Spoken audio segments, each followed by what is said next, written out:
Kali ini saya akan menjelaskan tutorial membuat surat kuasa khusus perdata. Sebelumnya, apa itu surat kuasa khusus?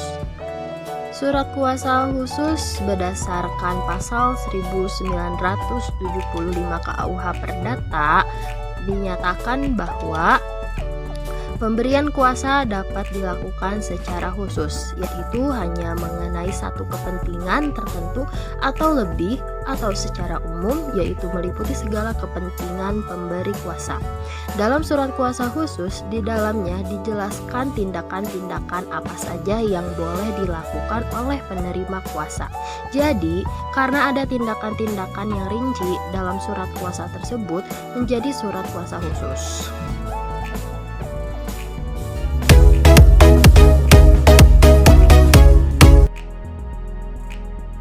Langkah pertama yaitu kita tuliskan judul dari surat kuasa tersebut. Di sini judulnya itu surat kuasa khusus.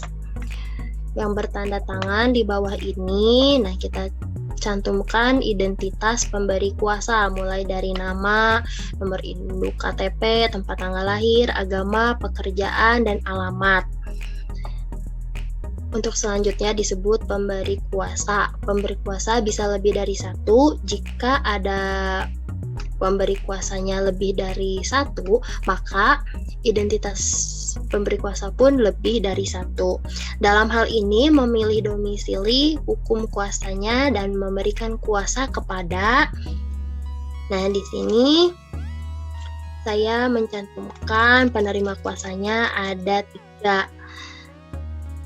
Ini hanya sebagai contohnya saja. Advokatnya yaitu Zahra SH.MH, yang kedua yaitu Karmelita Adeline SH, dan ketiga itu Dewi Sinta SH. Nah, di sini penerima kuasa ini bisa 5, bisa 4, itu tergantung ya. Di sini hanya contohnya saja.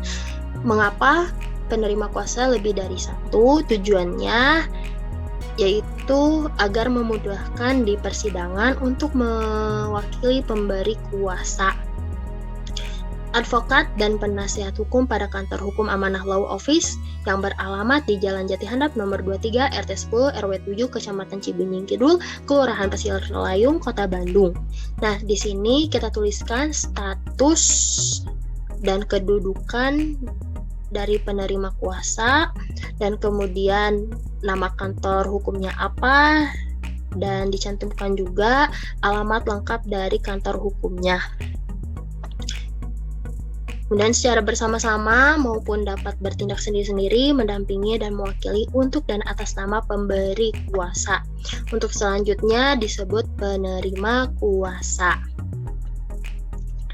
Nah, di sini ada ciri dari surat kuasa khusus, yaitu terdapat kata khusus. Ini cirinya. Yang ada kata khusus di tengah-tengah suratnya. Kemudian ini adalah tujuan dari surat kuasa khusus, yaitu untuk dan atas nama pemberi kuasa mewakili dan atau mendampingi kepentingan hukumnya, yaitu sebagai penggugat. Ini surat kuasa khusus untuk penggugat, maka sebagai penggugat. Jika tergugat, maka tergugat. Untuk mengajukan gugatan, yaitu kasusnya perbuatan melawan hukum. Nah, bisa juga kasusnya yaitu wan prestasi, akan tetapi tidak boleh menyatukan 2 kasus dalam satu surat kuasa khusus. Misalnya perbuatan melawan hukum dan wan prestasi. Nah, itu tidak boleh. Jika mau, surat kuasa khususnya dipisahkan. Jadi satu surat kuasa khusus, maka untuk satu kasus. Kemudian di Pengadilan Negeri Bandung kelas 1A khusus yang beralamat di Jalan R.E. Marta Dinata nomor 74-80 Cihapit, Kecamatan Bandung Wetan, Kota Bandung, Jawa Barat. Nah, di sini kita cantumkan juga pengadilan mana diajukan gugatannya dan alamat lengkap dari pengadilan tersebut.